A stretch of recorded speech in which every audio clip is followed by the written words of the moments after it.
Alhamdulillahil malikil hakim al-jawadil karimil ajizir rahim alladhi khalaqal insana fi ahsani taqwim. Asyhadu an la ilaha illallah wahdahu la syarika lah wa asyhadu anna sayyidana wa nabiyyana wa habibana wa syafi'ana wa maulana Muhammadan abduhu wa rasuluh. Allahumma salli ala sayyidina Muhammad wa ala ali sayyidina Muhammad wa ba'd. Yaqulu Allah tabaraka wa ta'ala fi kitabihil karim. A'udzu billahi minasy syaithanir rajim. Bismillahirrahmanirrahim. Alhamdulillahi fatiris samawati wal ardi ja'ilil malaikati rusulan uli ajnihatin mathna wa thulatha wa ruba'. Yazidu fil khalqi ma yasha' innallaha ala kulli syai'in qadir. Sadaqallahul azim. Hadirin hadirat yang dikasihi dan dirahmati Allah, alhamdulillah, syukur kita kehadirat Allah Subhanahu wa taala karena melanjutkan perjalanan hidup kita dengan membekalkan kehidupan yang disertai kesehatan, kekuatan dan kesempatan. Paling penting, Allah masih memberi kita keimanan. Kita berada dalam Islam, agama yang suci, agama yang begitu lengkap. Kita bersyukur pada Allah Subhanahu wa taala, kita bertemu lagi pada kali ini, pertemuan terakhir pada pertengahan bulan 12 tahun 2015. Sekarang ini pertengahan bulan 1 2016. Lebih kurang setahun lagi kita tak jumpa. Setahun ini ya? Lebih kurang setahun lah. Kalau ikut tahun, setahun lah. Tapi jangan kira satu hari demi satu hari, kira tahun tu 15, 16. Alhamdulillah kita jumpa lagi. Dan Alhamdulillah sejak tahun 2015 akhir sampai 2016 awal ni belum ada yang pergi lagi ya. Iya, itu tahun lepas. Akhir bulan 12 ke awal bulan 1 2016 belum ada lagi, insyaAllah masih kekal jemaah. Tuan-tuan dan puan-puan sekalian, sama-sama kita membaca selawat dan salam kepada roh baginda Rasulullah sallallahu alaihi wasallam yang telah begitu gigih menyampaikan risalah dari Allah, begitu amanah. Nabi mementingkan soal amanah ini sampai mengabaikan diri beliau, mengabaikan kepentingan dan hak ahli keluarga beliau. Sebab amanah ini dari Allah Subhanahu wa ta'ala. Nabi sendiri yang mengulang-ulang betapa beratnya untuk menjaga amanah ini. Apalagi amanah itu dari Allah Subhanahu wa ta'ala dan pasti pertanggungjawabannya ada. Jadi sebab itu maka Nabi ini wajib bersifat siddiq, wajib bersifat tabligh, wajib bersifat amanah, dan wajib bersifat fatanah. Jadi inilah 4 sifat yang wajib pada Rasul-Rasul, termasuklah baginda Rasulullah Muhammad sallallahu alaihi wasallam. Baik tuan-tuan dan puan-puan sekalian, kita masih dalam perbincangan perbezaan malaikat. Yang lalu kita telah uraikan sehingga muka surat 225, akan datang muka surat 226 yang ada muka surat. Yang tak ada muka surat tak apalah, dengar je lah kan. Baik, kuranglah sikit pahalanya sebab dengar aja, tengok tak ada.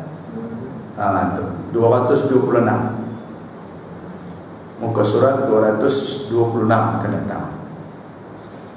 Perlu diketahui bahawa malaikat adalah termasuk perkara gaib yang wajib dipercayai tanpa membahas bagaimana keadaan, sifat, bentuk, warna dan lain-lainnya lagi.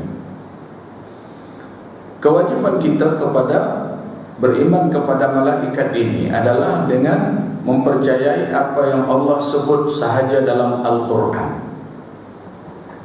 Kita telah pun maklumkan pada pertemuan-pertemuan yang lalu dan sudah lama untuk mengenai malaikat-malaikat yang wajib kita ketahui yaitu 10 orang malaikat. Lain itu kita wajib mengimani adanya malaikat sahaja. Kita tidak lagi wajib mengimani dan mengetahui apa-apa tugas mereka. Tapi tidak ada satu malaikat pun yang menganggur, yang tidak ada tugas, atau yang diistilahkan dengan pencen. Macam malaikat Jibril kalau nak ikut apa namanya, ikut tugas dia, kira dah pencen itu kan. Malaikat Israfil masih lagi belum bertugas, artinya masih relax. Malaikat Ridwan, malaikat Malik, malaikat yang paling sibuk ketika ini adalah malaikat maut atau Israel. Ini paling sibuk sebab ramai orang mati. Malaikat pembawa rahmat pun sibuk juga sebab dia yang bagi rahmat tiap-tiap makhluk, bukan orang aja. Ya, tiap-tiap makhluk dia yang hantar makanan, minuman, kesenangan, kebahagiaan yang dibekalkan oleh Allah kepada makhluk-makhluknya. Malaikat rahmat sampaikan. Kemudian malaikat yang lain seperti malaikat Raqib Atid pun sibuk juga. Tapi dia ada dua, Raqib ada, Atid ada. Yang Raqib catat kebaikan, yang Atid catat kejahatan. Sibuk juga. Kalaulah seorang ni lagi sibuklah. Sebab itu oleh kerana ini amat banyak yang perlu diperhitungkan. Itu pun pada jin dan manusia saja, makhluk lain tidak juga. Tuan-tuan dan puan-puan hadirin sekalian, wal hadirat yang dikasihi dan dirahmati Allah. Ini kerana kita memang tidak diperintah untuk mengetahui hal-hal seperti itu, sedangkan Rasulullah SAW sendiri tidak memberitahu sedikit pun mengenai perkara ini. Jadi Nabi tak beritahu, tak perlulah kita nak ambil tahu. Apalagi ini persoalan akidah, kita tak boleh nak mengagak-agakkannya. Tak boleh nak kata kok malaikat ni ini agaknya. Tak boleh ada agak-agak sebab ini soal akidah, ini soal iman. Yang boleh diagak-agak tu hanya soal-soal ibadah-ibadah tambahan, zikir-zikir. Ini boleh agak-agak lah. Kira-kira ayat Al-Quran mana yang kita rasa senang, mudah dibaca, agak-agak lah, boleh lah. Sebab Allah pun sebut faqra'u ma tayassaru minal Quran, baca kamulah apa yang kamu rasa mudah di antara ayat-ayat Al-Quran. So ketika ini boleh agak-agak lah. Surah Al-Ikhlas yang lebih mudah baca. Surah apa lagi mudah? Surah Al-Kafirun baca.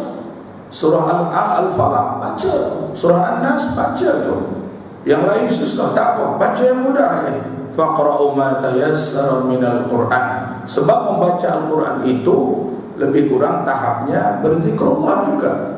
Macam zikrullah, kita kira apa kita nak buat? La ilaha illallah, la ilaha illallah. Memang ada hujah dia bahawa kalimah la ilaha illallah ini seafdal zikir. Afdalul zikri la ilaha illallah. Kemudian ada zikir lain, ada subhanallah, walhamdulillah, wallahu akbar. Ini puji-pujian, sanjungan kepada Allah Subhanahu wa taala yang digelar dengan Al-Malik Al-Mulk, raja kepada semua raja-raja, penguasa kepada semua penguasa-penguasa. Sebab itu maka kalau kita baca surah ayat kursi aja, kita dah tahu siapa penguasa sebenar alam ini. Kemudian kita baca pula ayat yang menyebut qulillahumma malikal mulk tu'til mulka man tasha' wa tanzi'ul mulka mimman tasha' wa tu'izzu man tasha' wa tudhillu man tasha' biyadikal khair innaka 'ala kulli syai'in qadir. Katakan olehmu wahai Muhammad, wahai Tuhan yang menjadi penguasa kepada seluruh penguasa yang ada, menjadi raja kepada semua raja yang ada, menjadi pengatur kepada semua pengatur-pengatur yang ada, menjadi penyelia kepada semua penyelia-penyelia yang wujud. tu'til mulka man tasha, engkau bagi kuasa kepada siapa yang engkau kehendaki. Wa tanzi'ul mulka mimman tasha, engkau cabut kuasa daripada siapa yang engkau kehendaki. Wa tu'izzu man tasha, engkau muliakan siapa yang engkau kehendaki. Wa tudhillu man tasha, engkau hinakan orang yang engkau kehendaki. Biadikal khair, di tanganmu semua kekuasaan. Innaka ala kulli syai'in qadir, karena sesungguhnya engkau adalah berkuasa ke atas tiap-tiap sesuatu. Tak ada kecuali, berkuasa ke atas tiap-tiap sesuatu. Tiap-tiap sesuatu. Kalau masih disebut sesuatu, kepada tiap-tiap sesuatu Allah berkuasa. Dan artinya jika berkuasa, tidak ada apa yang boleh dilakukan oleh sesuatu itu melainkan di atas kehendak dan izin Allah Subhanahu wa ta'ala. Baik, tuan-tuan dan puan-puan sekalian, berkenaan tempat malaikat, Ibnu Katsir berkata, semua malaikat mempunyai sebuah tempat yang khusus di langit, juga kediaman yang tertentu untuk melaksanakan ibadah kepada Allah. Tempat kediaman ini tidak akan dilaluinya atau dilewati dari batas yang dikhususkan. Jadi kalau Allah SWT tempatkan di situ, situlah. Dia tak akan buat kerja lain, dia tak akan melangkah ke tempat lain, dia tidak akan tolong malaikat lain, dan malaikat lain tidak akan ada istilah tak mampu nak buat tugas. Dia mampu sebab Allah tugaskan dia untuk itu, memang diberi kemampuan. Tidak halnya seperti manusia. Ada ketikanya manusia hampir tak mampu nak selesaikan masalahnya, lalu untuk itu baru dia minta tolong dengan orang lain. Orang lain pun mai tolong.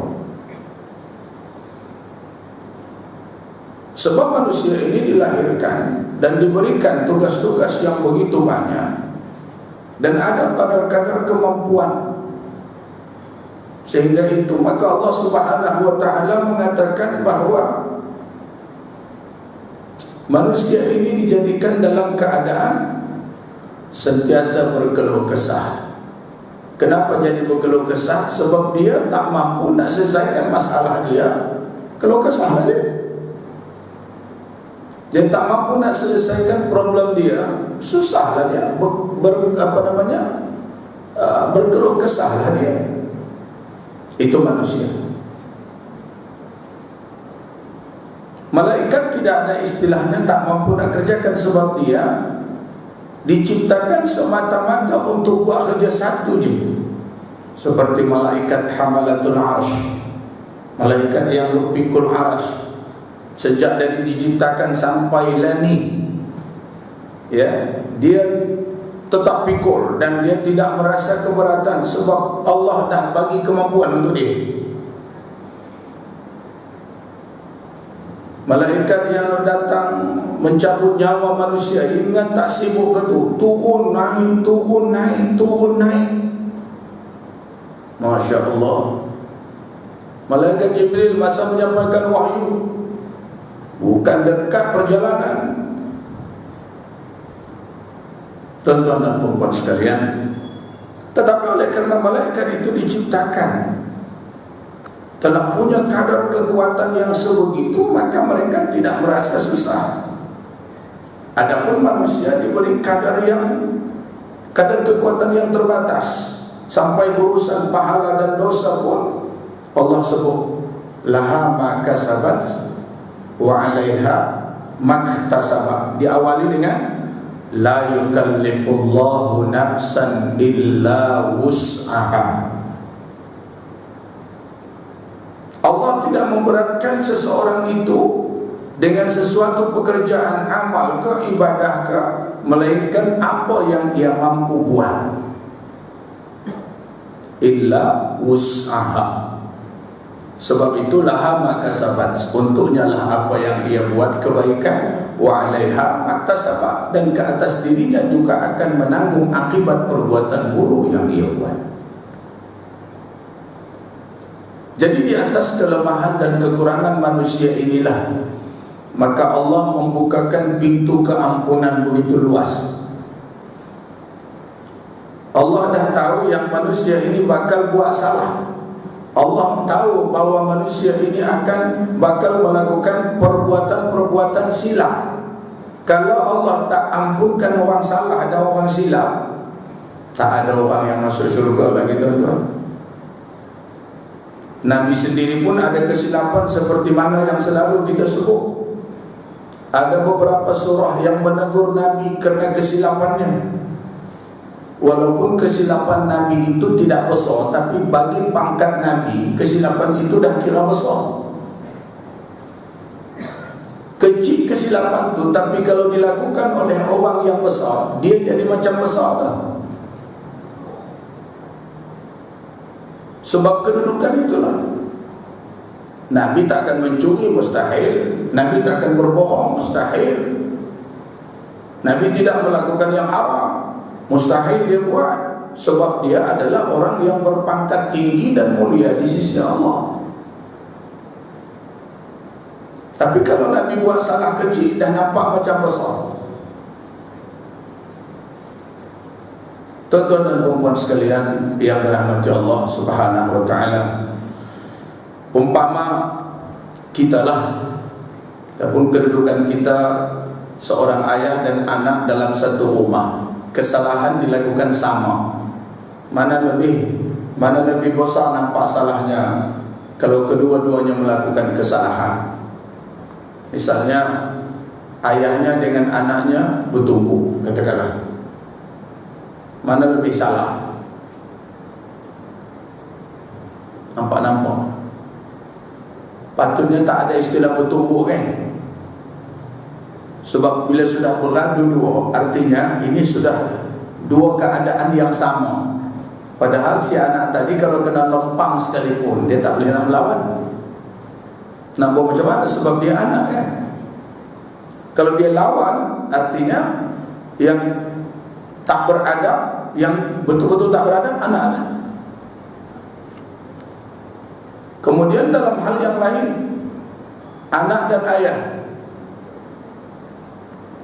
bermaki-makian. Ayah maki anak, anak pun maki bapa. Siapa lebih kurang ajar? Ayah tu. Sebab dia patutnya ayah jangan maki anak lagi. Sebab dia nak mengajar anak tu kerja dia tu. Ataupun dalam hal menutup aurat. Kalau mak tak tutup aurat, anak pun tak tutup aurat, mana lebih teruk? Mak lah.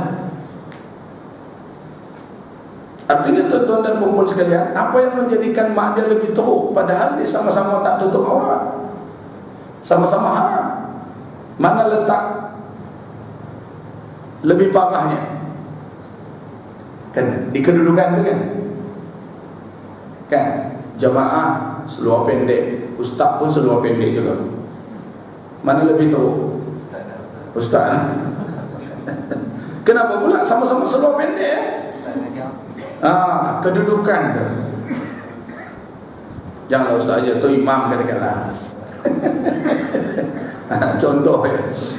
Jadi tuan-tuan dan puan-puan sekalian, demikian jugalah Nabi yang kedudukan Rasul itu amat mulia dan lebih mulia daripada semua manusia yang ada.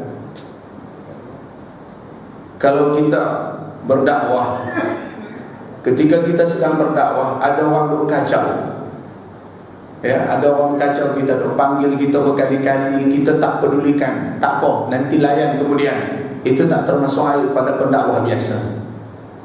Tapi kepada seorang Rasul itu dikira kesalahan, sehingga Allah menegur Nabi, abasa wa tawalla an ja'ahul a'ma wa ma yudrika la'allahu yazakka aw yadhakkaru fatanfa'ahu dhikra amma man istaghna fa anta lahu tasadda wa amma man ja'aka yas'a wa huwa yakhsha fa anta anhu talaqa kalla innaha tazkira.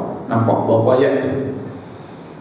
Teguran Allah kepada Rasulullah kerana lebih mementingkan orang kafir yang belum Islam ni berbanding dengan Abdullah ibn Ummi Maktum yang matanya tak menengok, matanya buta. Jadi dia minta Nabi tolong mengingatkan ayat yang baru turun, dia lupa, kan? Tapi dia tak tahu dengan siapa Nabi sedang bercakap. Nabi tak haba dengan dia. Nabi cuma pandang dia dengan masa muka. Orang lagi sedang nak rekrut ni, orang jahiliah ni, orang ketua-ketua Quraisy ni, dia pula nak kacau kita. Lebih kurang gitulah. Jadi Nabi memandang dia dalam keadaan masa muka. Oleh kerana dia tak nampak Nabi yang masa muka, Allah mari tegur Nabi, kenapa kamu jadi masa muka dengan sahabat kamu? Abasa wa tawalla an ja'ahul a'ma. Masam muka kamu hanya kerana seorang yang buta datang meminta hajat kepada kamu. Ini teguran Allah Subhanahu Wa Taala. Jadi pada kita, apa yang dibuat oleh Nabi itu tak salah, tapi pada pangkat seorang Nabi itu dikira salah. Tapi salahnya taklah besar. Tapi jadi peringatan daripada Allah Subhanahu Wa Taala, supaya jangan Nabi mementingkan orang yang belum lagi dapat hidayah berbanding dengan orang yang sudah dapat hidayah. Kalau pada kita, orang yang sudah dapat hidayah, sudah jadi Islam, orang kita dah tak akan ke mana pergi, biarlah kemudian. Ini dulu orang yang belum dapat hidayah ni kita nak rekrut ini, kita nak kita nak tarik dia, kita nak hadapi dulu. Sebab kalau dia akan masuk Islam, kepalanya ni, ketuanya ni, nanti yang lain-lain lebih ramai lagi masuk Islam, dia bawa sekali. Itulah dalam uslub dakwah. Tapi rupanya cara Nabi itu tidak diiktiraf oleh Allah. Allah kata, ni jaga ni, yang dah bagus ni dijaga, jangan abai. Yang itu belum tentu. Artinya di sinilah kita dapat membezakan antara orang yang diberi Allah hidayah dengan orang yang tidak diberi Allah hidayah. Sementara kita tidak tahu, yang tahu hanya Allah. Yang kamu sibuk dengan orang tu takkan dibagi